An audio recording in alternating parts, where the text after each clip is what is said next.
Iya, saya minta polisi jangan nyuri-nyuri pasal lah, jangan mau ngikuti kemauan kuasa hukumnya Jokowi atau Jokowi yang menyelundupkan pasal 32 dan 35 karena itu pasal nggak ada relevansinya dengan dugaan fitnah dan pencemaran yang selama ini dikeluhkan oleh saudara Joko Widodo yang dia menyatakan dirinya direndahkan serendah-rendahnya dan dihinakan sehina-hinanya. Dan saya terakhir minta dukungan kepada seluruh pemirsa Era Channel juga seluruh rakyat di tanah air ya, karena persoalan yang dihadapi klien kami ya, Dr. Tifa, Dr. Risman, Dr. Roy Suryo juga Bang Rizal Fadil ini bukan persoalan mereka saja tapi persoalan kita semua. Itulah makanya kemarin aduh ya Allah, aku kadang-kadang kita ini cuma dipingpong, dikerjai, perkara kita hanya dianggap dumas, laporan informasi, perkara mereka langsung LP, pasalnya langsung bisa untuk nahan. Tapi tolong jangan bilang mereka ya, bilang Jokowi aja.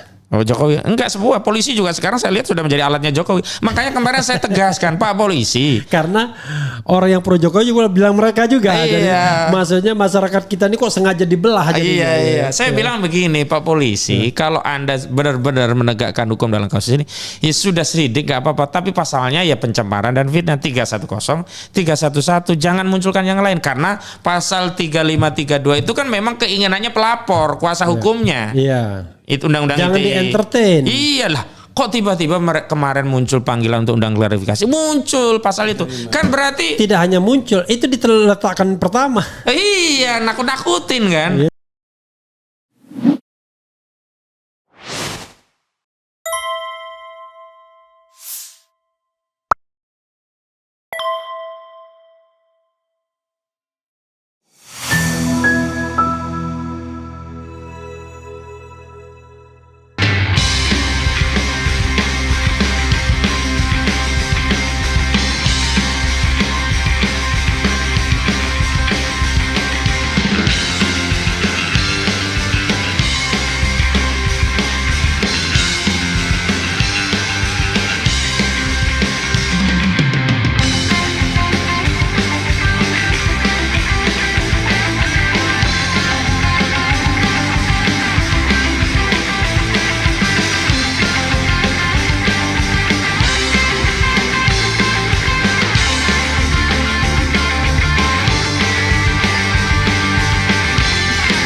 Saya sih tidak melihat kasus ini besar ya, sederhana seperti yang disampaikan saudara Jokowi sebagai pelapor kan katanya juga sederhana.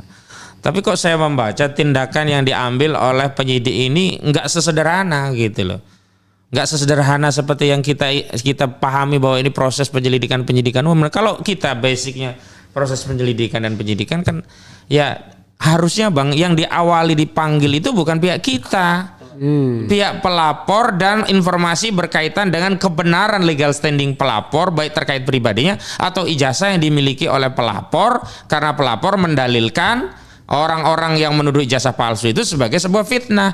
Makanya harus diperiksa dulu, diklarifikasikan UGM yang apa benar. Lah ini belum, ini kok ngeloncat ke kami. Jadi kami punya target, jangan-jangan cuma nekan ini minta negosiasi biar damai terus kemudian dia demi bangsa dan negara saya cabut, demi persatuan ini kita menghadapi masalah global. Ya sudah, case close. Kita bicara mengenai persatuan dan seterusnya. Maksud saya kalau mau cabut aja, tapi jangan kemudian mendalilkan dicabutnya itu karena nekan kita dulu gitu. Jadi menurut Anda juga ditambahkan Pak Dedi bahwa kasus ini akan selesai kalau terkonfirmasi apakah ijazahnya itu asli atau palsu. Itu aja. Tepat. Tepat. Oke. Saya ingin bergerak ke skripsi. Ya. Karena skripsi juga menentukan. Betul. Ya kan, kalau kemarin pembuktian itu cuma satu aja, tapi sekarang sudah ranahnya sudah dua fora. Iya betul. Karena skripsi itu sesuatu barang yang langsung dari sumbernya yang di capture oleh Roy Suryo dan Rismon, sehingga tidak melalui media sosial dan lain sebagainya, betul-betul memang barang fisiknya ada. Nah, sejauh mana Anda melihat klaim klien Anda ya? Bahwa satu, lembar pengesahannya tidak tanda tangan, tidak lengkap tanda tangannya. Saya bawa ijazah skripsi saya ada sih lembar pengesahannya tanda tangan semua. Tapi begitu S2 saya lihat nggak ada di lembar pengesahan S2, cuman stempel aja. Nah itu satu. Tetapi klien Anda juga mengatakan bahwa ada persoalan dengan Times New Roman yang nggak ada. ada persoalan juga kalau tidak salah dengan tanda tangan yang beda. Ahmad Sumitro itu. Ada juga di lembar pertama dan kedua satu profesor, satu doktor, ada juga begitu ya. Nah, lalu ada juga yang terkait dengan nama yang diakui sebagai dosen pembimbing tapi malah nggak ada namanya, Kasmujo. Oke, tapi kita nggak bisa ngomong deskripsi.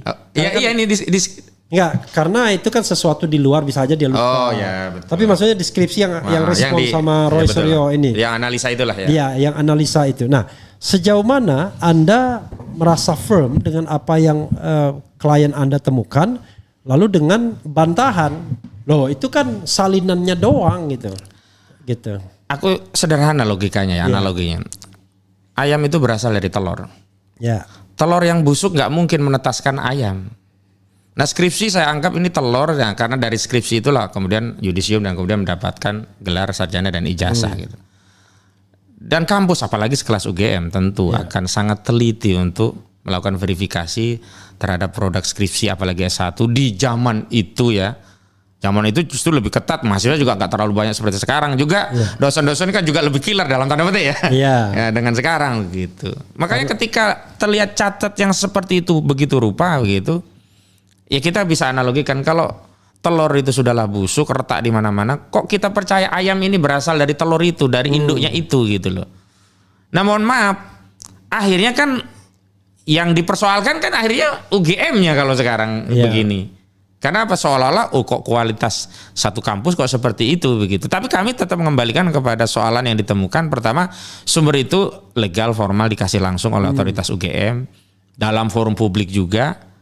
Tidak kemudian karena mencuri dan seterusnya atau ngendap-ngendap. Walaupun respon yang pertama ke perpustakaan itu sendiri juga atas izin karena petugasnya ngasih skripsinya dan diminta foto, dibolehkan untuk difoto. Skripsi itu juga bukan barang bukan barang private, memang bukan rahasia. Iya, boleh dibaca siapapun, bahkan agar dibaca, agar diketahui ilmunya begitu.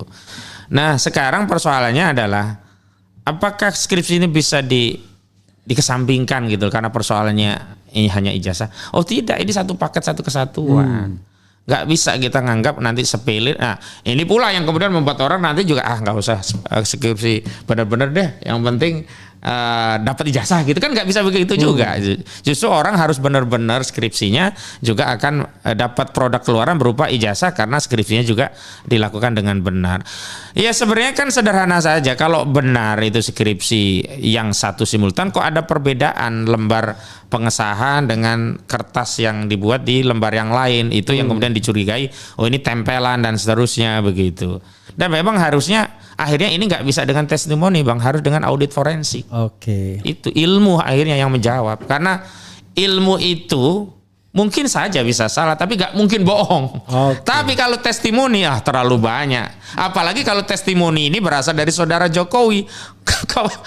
Sudah nggak kehitung bohongnya Jokowi, entah mobil SMK 11 triliun dan seterusnya. Bukan begitu ya. Kalau ini kan tendensius. Tapi barangkali kalau disampaikan oleh oleh Jokowi kan, ya tidak bisa karena dia ada konflik of interest kan. Iya, karena pemiliknya. Ya, karena ada kasus dia itu kan. Iya. Tapi kan kita punya analogi ya. Ya biasanya orang itu ya berteman dengan yang nggak jauh-jauh gitu loh. Ada pepatah barat mengatakan burung itu akan terbang dengan yang sama bulunya begitu. Makanya kalau itu testimoni masih lingkaran itu, ya siapa yang mau percaya Bang? Untuk hal yang lain saja mereka biasa berbohong, apalagi untuk hal yang kayak begini begitu loh. Makanya udahlah, jangan testimoni, basisnya teknologi, ada ilmu. Anda minta agar kasus TPUA laporan itu diperiksa. Maka mereka melakukan pemeriksaan kan? Walaupun proses penyelidikan. Lalu ijazahnya diambil dong. Mereka ambil ijazahnya. Lalu dipuslaporkan, ya kan? Lalu kesimpulannya, ini kita baru berandai-andai ya, tidak ditemukan bukti yang cukup. Kasus tidak ditindaklanjuti. Maka yang ditindaklanjuti adalah pencemaran nama baik. Gimana kalau terjadi begitu? Makanya tadi memang benar dalam proses penyidikan, lembaga yang punya otoritas untuk melakukan laboratorium forensik itu kan nanti Mabes Polri sebagai penyidik. Tapi kita tahu ini ada irisan antara perkara hukum dan politik sekaligus. Sehingga kita juga harus mengantisipasi agar deskripsi dari hasil lab 4 itu benar-benar deskripsi hukum, bukan ada bias politik. Karena ya jangankan untuk lembar-lembar yang sangat penting bagi seorang yang pernah menjabat presiden, yang lain-lain pun kan kita temukan banyak kasus. KM 50 seperti apa, kasus Joshua Huta Barat seperti apa. Itu yang membuat kita tetap mengajukan bahwa itu kewenangan mereka melakukan itu, ya silahkan. Tapi kita juga tetap diberi hak untuk memberikan pembanding melalui lembaga independen. Dan memang klien kami Rismon Nasiolan ini kan alumni Jepang dan dia punya banyak channel, apalagi dia ahli di bidang itu gitu loh, untuk bisa memberikan deskripsi. Dan gini Bang, ada kan orang menganggap ini kok ngotot pengennya harus palsu gitu ya, nggak boleh asli gitu. Enggak. Harus asli atau palsu itu adalah hal yang lain, tapi prosesnya harus benar dan dilakukan oleh lembaga yang punya kredibilitas dan diakui. Maksud saya begini, kalau nanti hanya pakai Polri, hasilnya misalnya nggak sesuai ekspektasi publik, kemudian publik meragukan kredibilitas dari otoritas lembaga, kan nggak selesai juga kasus ini, panjang Bang.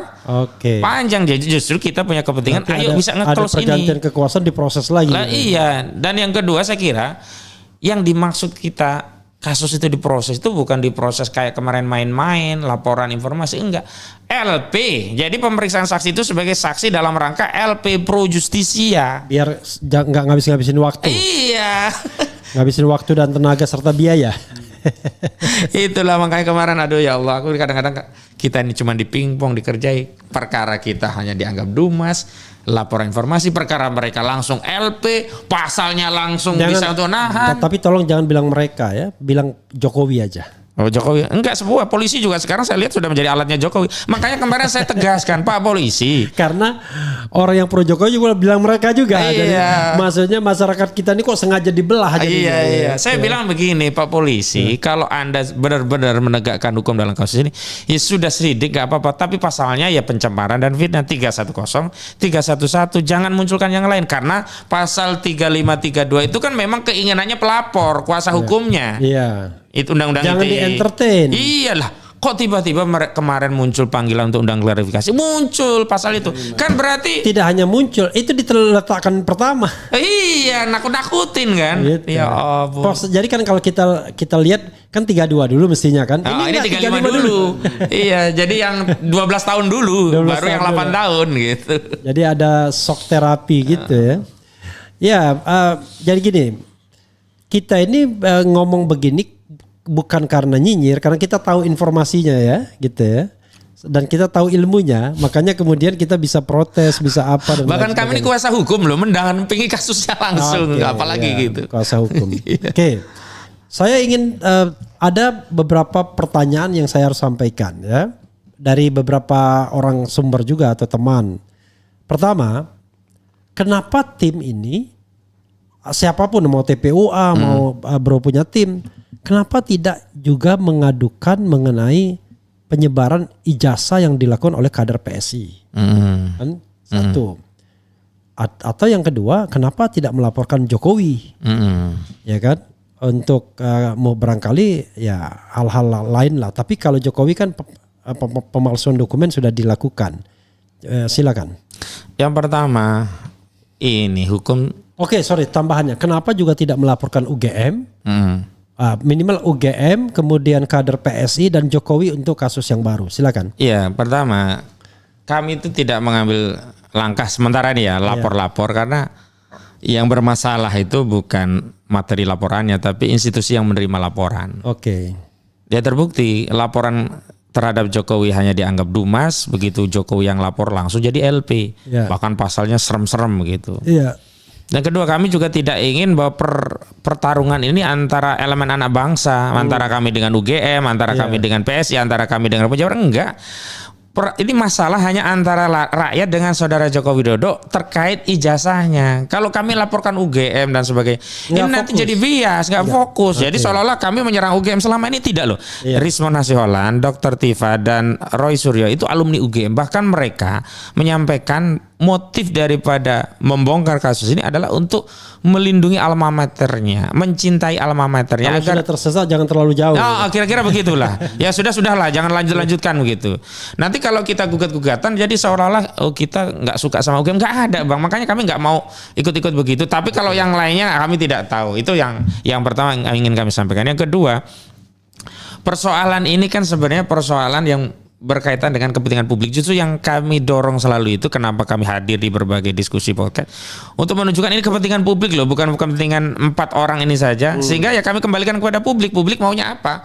Apakah mereka ridho mewariskan sejarah bangsa Indonesia ke generasi berikutnya dengan noda dugaan pernah dipimpin presiden berijazah palsu? Kan ini menjadi aib sejarah loh, bukan hanya sejarah hari ini.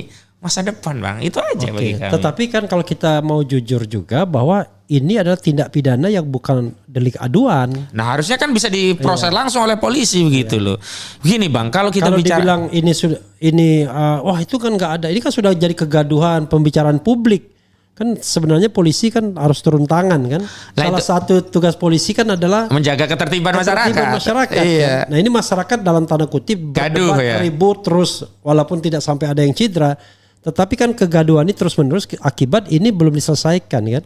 Gitu. Iya makanya kan saya juga berulang kali sampaikan. Kalau pemalsuan dokumen itu delik umum 263. Polisi harus bertindak tanpa harus ada laporan masyarakat. Apalagi ini sudah viral luar biasa. Kalau delik aduan memang harus Jokowi. Kemarin kan sempat Bang kalau nggak kita protes di mana-mana. Yang mau jalankan kasus yang dilaporkan 160 KUHP. Begitu kita protes gak ada kaitannya dengan 160 KUHP kan itu terdelegitimasi di publik. Akhirnya Jokowi terpaksa bikin lapor sendiri. Tapi masih saja ini lapor ini gak fair. Kenapa? Dia nyelundupin pasal 35 dan 32. Harusnya kan 310 saja. 311 saja gitu loh. Oke, ada tambahan Pak Deddy? Cukup. Oke, ada satu lagi yang saya ingin tanyakan. Tetapi juga perlu untuk pembelajaran publik ya. Ada yang mengatakan kenapa gak dilihat penerimaan UGM, ya kan? Itu yang tahun 80 itu siapa aja diterima, ada nggak nama Joko Widodo? Kenapa nggak dicek mengenai misalnya lembar SKS-nya? Kenapa nggak dicek mengenai KKN-nya? Kan begitu? Kuliah kerja nyata bukan korupsi dan nepotisme. Pendapat bro? Pertama, objek yang dipersoalkan itu tentang asli atau tidaknya dokumen ijazah, bukan tentang riwayat pendidikan pernah kuliah atau tidak. Karena banyak orang kuliah nggak lulus juga ada. Yang kedua, dokumen-dokumen itu bisa saja lengkap, tapi apakah nama pemilik dokumen itu adalah orang yang hari ini bernama Joko Widodo?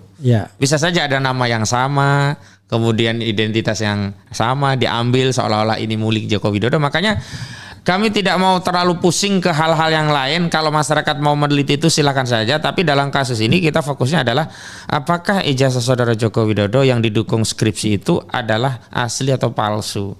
Kami di tim ini meyakini berdasarkan keterangan klien kami dengan teori bahwa tidak mungkin ada ayam tanpa telur yang baik gitu. Kalau telur busuk, telur yang pecah tidak mungkin melahirkan ayam gitu. Artinya kita tidak bisa anggap masalah ijazah ini terpisah dengan skripsinya. Ini satu paket, dua-duanya ini bermasalah begitu. Ya, saya senang Anda menjawab seperti itu ya. Karena ini juga menjawab publik yang kadang-kadang pengen tahu macam-macam. Coba cek penerimaannya, cek KKN dan lain sebagainya, cek SKS-nya dan lain sebagainya. Kalaupun seseorang itu diterima di UGM, menjalani KKN, ada SKS dan lain sebagainya, riwayat pendidikannya, it doesn't mean dia pasti punya ijazah. Bisa jadi setelah KKN dia garap skripsi malas, malas. Oh malas gak lulus. Malas garap skripsi, ada tawaran pekerjaan, pergi dia. Iya betul. Udah ditinggalkan. Aktivis tuh banyak yang nggak lolos, yang nggak lulus itu ya. Yang saya tahu misalnya, saya meragukan Taufik Razen misalnya. Kan itu aktivis UGM top tuh, lulus apa enggak? Misalnya M Torik gitu, yang top juga itu. Saya juga nggak tahu dia lulus apa enggak gitu akhirnya. Kan banyak orang yang ujung-ujungnya kita nggak tahu. Ada juga pengamat ekonomi, saya nggak mau sebut namanya. Dikenal kadang-kadang dipanggil profesor dan lain sebagainya. Ternyata S1 aja nggak lulus dia. Jadi it doesn't mean kalau Anda sudah tahap akhir kemudian Anda lulus belum tentu. Kadang-kadang macet. Bikin skripsi udah itu malas. Ciao gitu. Kira-kira begitu. Dan biasanya sumbatannya kan di skripsi itu sumbatannya.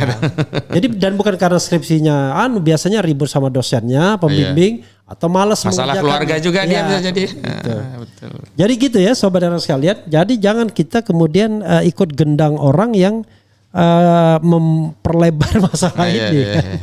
Oke. Jadi cukup uji forensik ijazahnya dan skripsinya. Karena itu related ya kan. Orang nggak mungkin ada ijazah kalau dia tidak menyelesaikan skripsi kan. Kalau dia sudah menyelesaikan skripsi, belum tentu ada ijazahnya. Belum tentu. Ya kan? Karena teman saya ini mohon maaf, tinggal wisuda meninggal dunia. Ya Allah. Gitu. Jadi nggak ada ijazahnya. Nggak tahu ya, mungkin jangan-jangan mungkin kebaikan dikasih ya, saya nggak tahu ya. Tapi intinya adalah meninggalnya ini. Itu ketua senat UGM pertama kali. Namanya Khairi Umar ya, mudah-mudahan Allah Subhanahu wa taala menerima amal ibadahnya. Amin. Kita bacakan beberapa komentar sobat RH sekalian ya. Kadang-kadang mereka pintar. Oh iya. Kemudian bravo Rosario dan kawan-kawan, 280 juta rakyat Indonesia bersama kalian ya. Padahal Roma Irama baru menyatakan 135 juta penduduk Indonesia. Sekarang sudah 280 juta. Iya. Orangnya masih ada. Iya. Kira dua kali lipat sudah ya kan, luar biasa ya. Fitnah itu dosa besar. Yang memfitnah dan yang mendukung fitnah akan dimintai pertanggungjawabannya. Azab Allah amat sangat pedih. Ini Pak Deddy harus jawab nih, ya kan? Kan Anda dianggap memfitnah soalnya, ya kan? Awas lo ya Pak D, amunisi segudang masih ya. Karena kadang-kadang gini, orang menggunakan dalil agama untuk hal yang melindungi kejahatan. Itu ya kadang-kadang kita miris gitu ya. Betul. Jadi seolah tidak boleh memfitnah. Iya, tidak boleh memfitnah. Tetapi dalam urusan hukum kita bukan memfitnah. Oke, nanti dijawab ya. Tanya sama Bareskrim dan Termuli ya. Termul ya, percaya enggak 6.000 unit mau oke beda lagi nih ya. Sidang rakyat tanpa polisi apa enggak mungkin juga ya. Bener ketengger salah ketoro. Rakyat udah pada cerdas sikon. Bener ketengger. Iya. Oke. Alhamdulillah tidak hadir hari ini. Adu taktik rakyat Indonesia pada cerdas sudah terbaca. Ternyata Jokowi dan Polri serta ternaknya terbukti cuman mau tangkap dulu, pasal gampang dicari. Kalau hari ini nggak bisa main tangkap karena belum ada yang dilaporkan ya, yang diperiksa ya. Karena ibaratnya mereka mau menggunakan strategi bubur panas, pinggir-pinggir dulu. Oke ya. Saya ingat dari Bambang Joyanto itu. Iya betul. Semoga yang fitnah pakai P fitnahnya Jokowi segera dapat azab. Oke. Nah lagi-lagi ya, azab pedih dari Allah ya, karena fitnah itu lebih kejam dari pembunuhan. Jadi ini perlu diluruskan. Iya. Bikin laporan tapi BB palsu, barang bukti palsu, nggak jelas. Kemudian memperlihatkan ijazah saja ribet. Coba undang yang bersangkutan, Abang Raffi. Mohon maaf, saya yang kalau Raffi bisa ngundang, tapi kalau Refli mungkin nggak bisa. Ngundang sih bisa, tapi datang kagak mau mungkin. Oke. Ngundang juga tidak ya. Oke. Kecuali tadi ya, saya tidak pernah menolak orang ingin klarifikasi karena itu hak ya, cover both side. Bukan fitnah namanya. Sebelum ijazah Jokowi terbukti asli dengan bukti-bukti yang kuat, uji forensik dan lain-lain sah dan meyakinkan secara hukum. Udah ada yang jawab nih. Ijazah masih bermasalah kok pidanakan orang. Oke, kita langsung jumping up terakhir aja ya.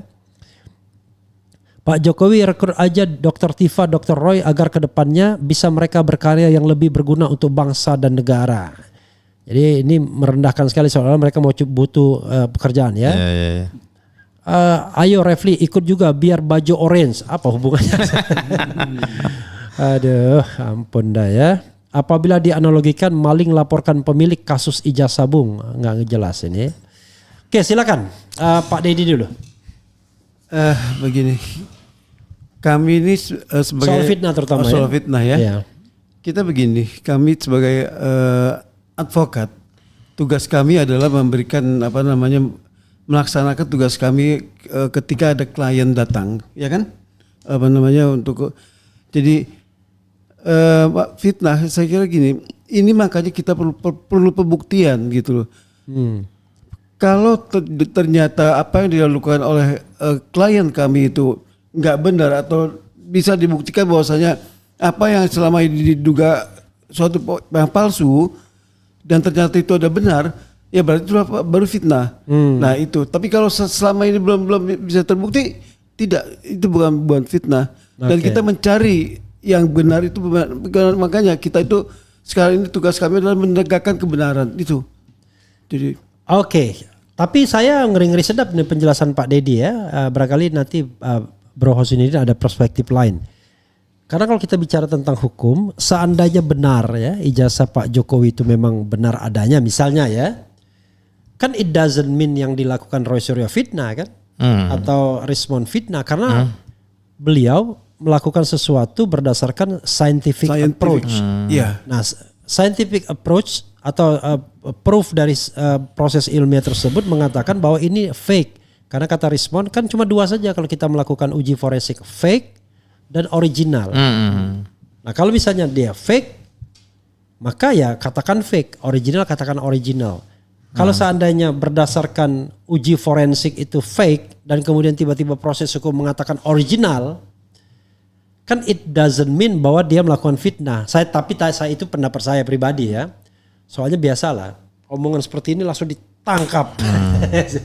Silakan Bro Husnudin. Kan memang kalau kita menyebutkan sebuah frasa, ungkapan atau nomenklatur itu memang kita harus punya batasan atau bahasa agamanya ta'rif atau definisi lah. Karena kalau kita tidak batasi, tidak definisikan, apalagi kita lakukan generalisasi, rusak kita. Misalkan setiap pendapat yang nggak disukai itu adalah fitnah, enggak gitu.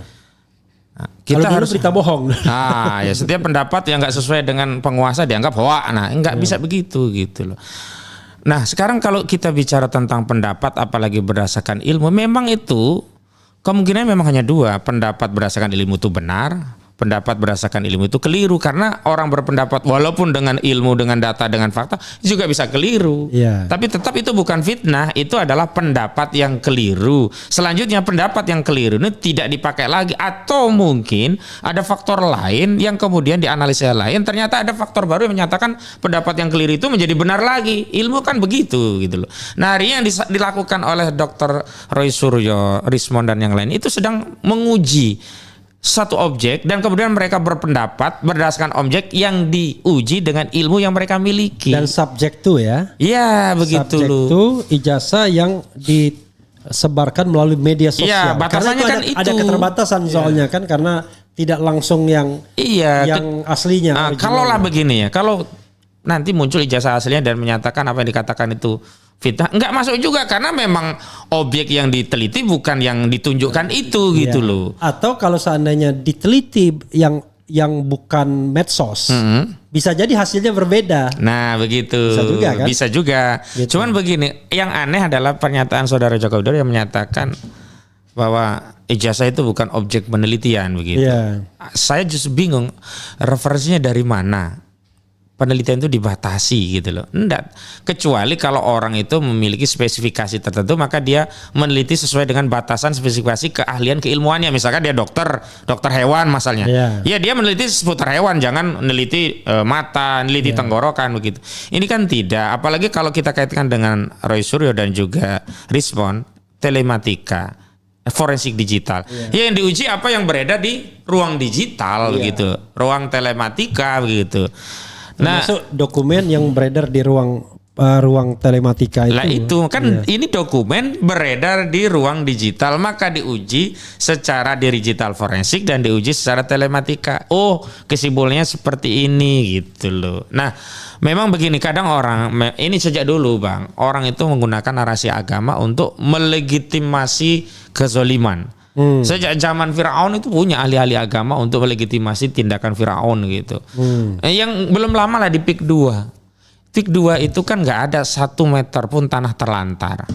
Tiba-tiba ada tokoh agama menyatakan bahwa apa yang dilakukan Aguan di proyek PIK 2 itu adalah bagian dari Ihya'ul Mawat, menghidupkan tanah mati. Seolah-olah Aguan ini bener, PIK 2 ini ngikuti syariat agama gitu.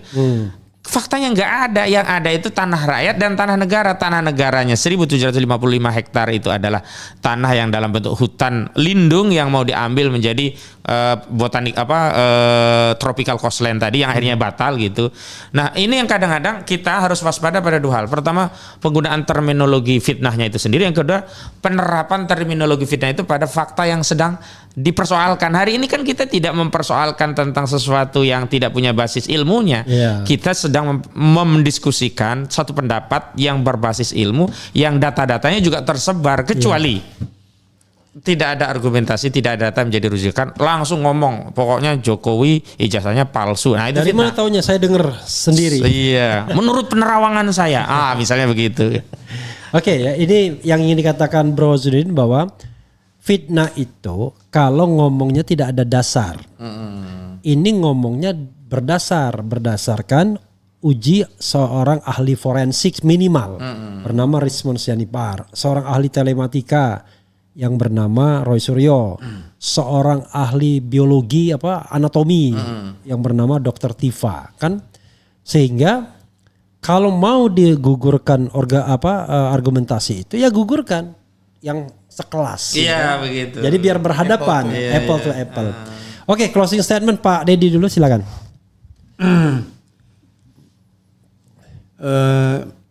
Kami mohon doa dari